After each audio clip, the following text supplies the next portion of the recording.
किसी की गरीबी का मजाक ना उड़ाना, किसी की गरीबी पर हंसना मत,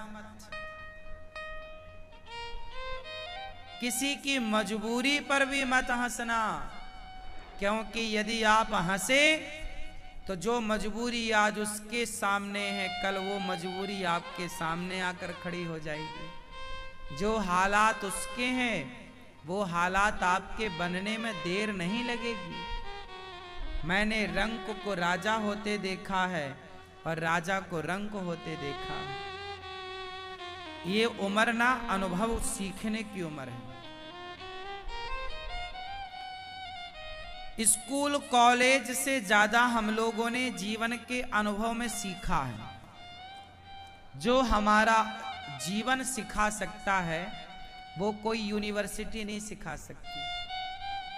जो हालात सिखा सकते हैं, जो गरीबी सबक देती है ना मेरी माँ, वो कोई कॉलेज नहीं सिखा सकता, कोई प्रोफेसर नहीं पढ़ा सकता। जो गरीबी पढ़ा देती, हाँ या ना? इसलिए ईश्वर ने ये गरीबी बनाई है। समय तो सबका बदलता है। राम अयोध्या के राजमहलों में रहने वाले, पर समय बदला तो नंगे पांव जंगल जाना पड़ा। गुलाब की पंखुड़ियों पर चलने वाली माता सीता, समय बदला तो जंगल की लकड़ियों को काटना पड़ा। लव कुश को अकेले पाल पोस कर बड़ा करना पड़ा। हालात क्या नहीं कराते, मजबूरी क्या नहीं कराती, समय क्या नहीं कराता। इसलिए समय का दुरुपयोग ना करो,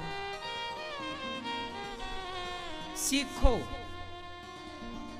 हर दिन हमें कुछ सीखना चाहिए, हर समय हमें सीखते रहना चाहिए, लोगों का अनुभव लेते रहना चाहिए। एक उम्र का अनुभव होता है साहब। जो ज्ञान 40 साल के आदमी को है, वो ज्ञान 20 साल 25 साल के लड़के को हो ही नहीं सकता, वो कितना भी पढ़ ले। मैं अनुभव की बात कर रहा हूं, डिग्रियों की नहीं। कि अनुभव जो है वो एक टाइम के साथ आता है, एक समय के साथ आता है। और अनुभवी व्यक्ति सब नहीं होते। याद रखना, उम्र बढ़ना अलग है और अनुभव बढ़ना अलग है। जरूरी नहीं है कि आपकी उम्र बढ़ रही है तो अनुभव बढ़े। कुछ लोगों की उम्र तो बढ़ती है, अनुभव नहीं बढ़ता। अनुभव किनका बढ़ता है? जो हर हालात से गुजरते हैं, जो हालातों से गुजरे ही नहीं, उनका अनुभव तो जो 2015 में था वही 2024 में है।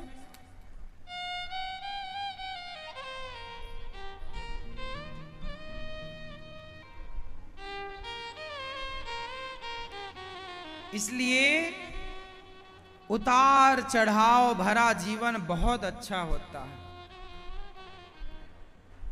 कौन सा जीवन अच्छा होता है? सीधा। कुछ लोग कहते हैं महाराज हमें दुख ना आए, हमें दुख ना आए। और कुंती बुआ कहती है भगवान हमें और दुख आए। क्यों? क्योंकि दुख जो सिखा देता है ना, वो सुख कभी सिखा ही नहीं सकता। इसलिए जीवन में ये दोनों आना जरूरी है, उतार चढ़ाव। दुख व्यक्ति को मजबूत करता है, सुख व्यक्ति को कमजोर करता है। हाँ या ना?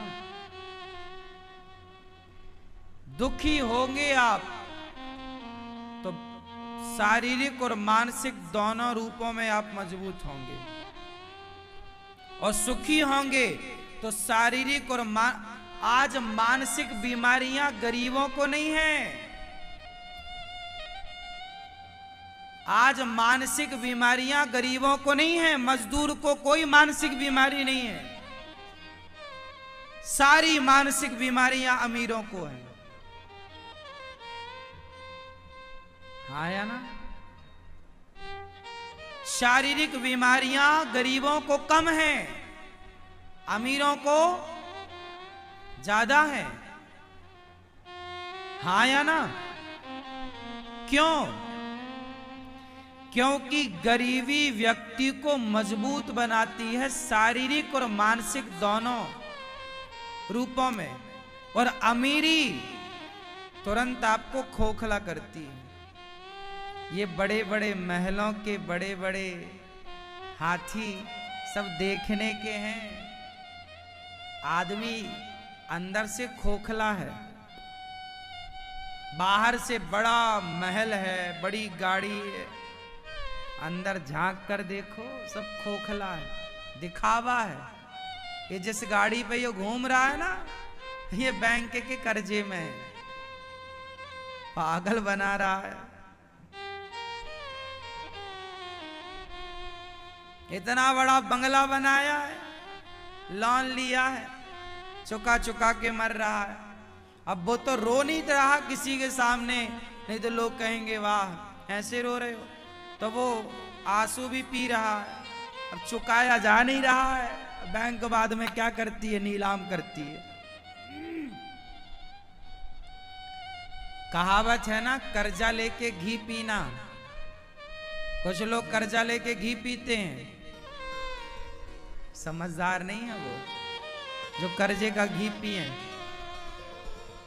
बड़े बुजुर्गों ने कहावत कही है, जितना पांव है उतनी चादर, जितनी चादर है उतना पांव पसारो।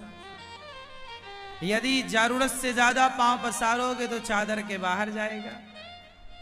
कर्जे में डूबोगे, मानसिक तनाव बढ़ेगा, डिप्रेशन बढ़ेगा, और आपका शरीर खराब होगा डिप्रेशन से, मानसिक तनाव से। कोई इलाज नहीं होगा फिर। इसलिए फ्रैंकली जिंदगी बिंदास आनंद से जिया करो। उसके लिए क्या चाहिए? हालातों से लड़ना सीखिए। भगवान से ये मत कहा करो हे भगवान हमारे जीवन में दुख ना आए, कहो हे विधाता हमारे भाग्य के सारे दुख हमें दो, पर जब दुख देना तो उन दुखों से लड़ने की शक्ति आप कृपा करके दीजिएगा। हम उन दुखों से लड़ सकते, भागे ना, उन हालातों से भागे ना, डट के उनका सामना करें, वो शक्ति दो, और हमारे किस्मत का दुख आने दो, हम तैयार हैं लेने को।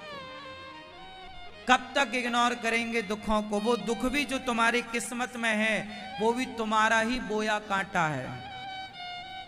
जो जैसा करेगा वो वैसा भरेगा। ये जो कर्मों की खेती है ना, ये कर्म कभी पीछा नहीं छोड़ते। आप यदि आपका समय यदि अच्छा है तो ये आपके पुण्यों का फल मिल रहा है, और आपका समय बुरा है तो ये आपके पापों का फल है पाप और पुण्य, बाकी कुछ नहीं।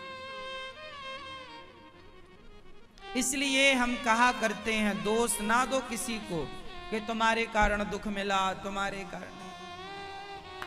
दुर्योधन का सर्वनाश हो गया, धृतराष्ट्र का सर्वनाश हो गया। बताओ जिम्मेदार कौन है? गांधारी मैया ने भगवान को श्राप दे दिया, कन्हैया तुम चाहते तो हमारा परिवार बच जाता, हमारे बच्चे बच जाते, जाओ हम तुम्हें श्राप दे रहे हैं कि जैसे हमारे बच्चे आपस में लड़के मर गए ऐसे तुम्हारा वंश भी आपस में लड़के मरेगा। गांधारी माता ने भगवान को बेवजह श्राप दे दिया। अच्छा एक बात बताओ, धृतराष्ट्र का सर्वनाश हो गया, कौन जिम्मेदार है? उत्तर दो। कौन?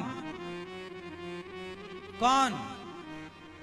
जोर से, जोर से।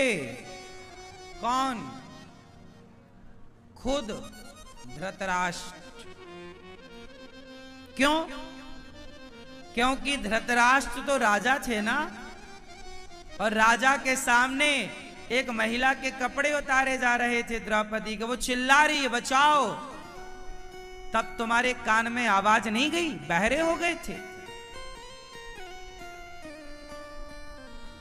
तब तो तुमने रुई डाल रखी थी कान में, सुनेंगे नहीं। जब एक सभा में एक नारी का अपमान किया जाएगा तो भोगने को तैयार रहना। करने में मजा आ रहा है ना, लड़की का अपमान, एक नारी का अपमान करने बड़ा मजा आया। दुर्योधन हंस रहा है, मेरी जंघा पे लाके बिठा उसको, हा हा हा। बड़ा मजा आ रहा दुर्योधन को। अभी सर्वनाश होगा तो और मजा आएगा। ईश्वर के घर देर है। जो तुम दूसरों का तमाशा देखते हो ना, सब्र रखो। बुरा करने से बचना मेरी मां। जगत देखे ना देखे, जगन्नाथ देख रहे हैं।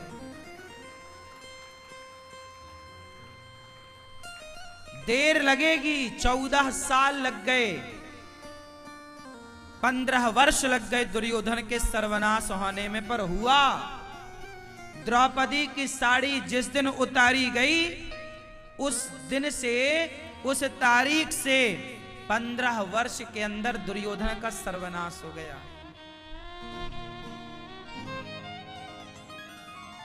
13 साल का तो वनवास था पांडवों का, वो 13 गिन लो। 1 साल बात समझाने में, बनाने में लगी, शांति दूत बनकर गए, तैयारियां युद्ध की हुई। 15 साल युद्ध हो गया, 18 दिन में काम तमाम कौरवों का। बड़ा मजा आ रहा था ना द्रौपदी के कपड़े उतारने में। दुशासन उतार दो कपड़े, उतार बेटा उतार। जब ईश्वर तेरे उतारेंगे तब अक्कल आएगी। ये इतिहास के पन्ने पूजा करने को नहीं है, जो तुम महाभारत और गीता की पूजा करती हो मेरी मां। पूजा करने से काम ना होगा, निकाल कर पढ़ा करो इतिहास को, पुराणों को। जो लिखा है उस लिखे हुए को समझो, और जो गलतियां इतिहास में दुर्योधन ने करी, कर्ण ने की, शकुनी ने करी, मंथरा ने की, कैकेयी ने की, वो गलतियां तुम मत दोहराओ। वो गलतियां दोहराओगे तो फिर तुम्हारे जीवन में एक महाभारत खड़ा होगा। ये इतिहास सबक है, सिखा रहा है, गलती ना करना। आजकल के लड़के क्या कर रहे हैं? लड़कियों को कुछ लड़के छेड़ रहे हैं। इन लड़कों को जरा बताओ कि रावण ने छेड़ी थी, सर्वनाश हो गया। तुम्हारी औकात क्या रावण से ज्यादा है? इतिहास से तुमने कुछ सीखा नहीं? कुछ लोगों के पति लोग, पत्नी है बढ़िया सुंदर, दया जैसी पत्नी मिली, शिष्टाचारी जेठालाल को, फिर भी वो बबीता को ताक झांक करता रहता है। समझाओ जेठालाल को। रावण को भूल गए क्या?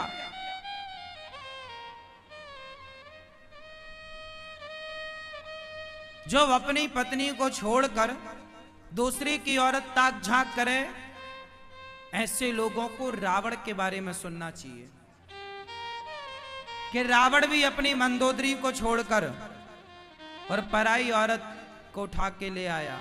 ये इतिहास काहे पढ़ने के लिए है क्या? पूजा करने के लिए है क्या? अरे समझने के लिए है कि भाई जो गलती रावण ने करी वो हम ना करें, जो गलती दुर्योधन ने करी वो हम ना करें, जो गलती कैकई ने की, अपनों की बात नहीं मानी, खुद के पति की बात नहीं मान रही कैकई और मंथरा की बात मान रही है। जो स्त्रियां अपने पति की बात ना मानकर गैरों की बात मानेंगी तो तुम्हारा घर बर्बाद होगा, कोई नहीं रोक सकता। ये इतिहास सिखा रहा है। तुम बहरी बनी रहो तो हम क्या करें, तुम अंधे बने रहो तो हम क्या करें। ये शास्त्र दर्पण है। शास्त्र क्या है? दर्पण। देख लो जिसने जैसा किया वैसा मिला कि नहीं, तो तुम किस खेत की मूली हो। तुम्हारे जैसे कितने संसार में आए चले गए। रावण जैसों की सत्ता ना रह गई, रावण जैसों की लंका जल गई, तो तुम्हारे घर तो माटी के हैं। भगवान की लाठी जब चलेगी ना, हाँ, जब नाश मनुज पर छाता है पहले विवेक मर जाता है। इसलिए कहता हूं अति ना करो, किसी को सताओ ना, किसी को परेशान ना करो, क्योंकि कोई ना देखे पर परमात्मा तो हर क्षण देख रहे हैं।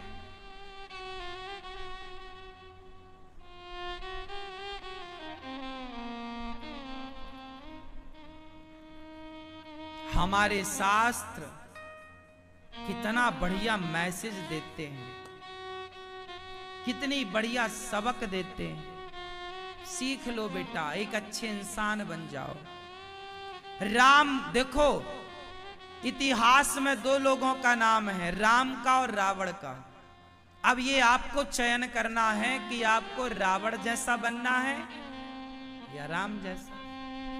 इतिहास में दो नाम है, अर्जुन का और दुर्योधन का। अब आपको अर्जुन की तरह बनना है या दुर्योधन की तरह। इतिहास में दो नाम है, कैकई के और मंथरा के। अब आपको मंथरा की तरह बनना है, कैकई की तरह बनना है, या कौशल्या जी की तरह बनना है। इतिहास भरा पड़ा है अच्छे लोगों से और बुरे लोगों से। ये इतिहास चाणक्य से भरा पड़ा है, चंद्रगुप्त मौर्य से भरा पड़ा है। ये इतिहास आक्रांता, अकबर, हुमायूं और बाबर जैसे लोगों से भरा पड़ा है। अब ये तो आपको डिसाइड करना है कि आपको बनना क्या है। अकबर बनना है, बाबर बनना है, या महाराणा प्रताप शिवाजी बनना है, ये तो आपका निर्णय होगा। इतिहास तो भरा पड़ा है। इतिहास बहुत कुछ कह रहा है, तुम ना समझो। इतिहास की भाषा कैसी है? गंभीर है। इतिहास की भाषा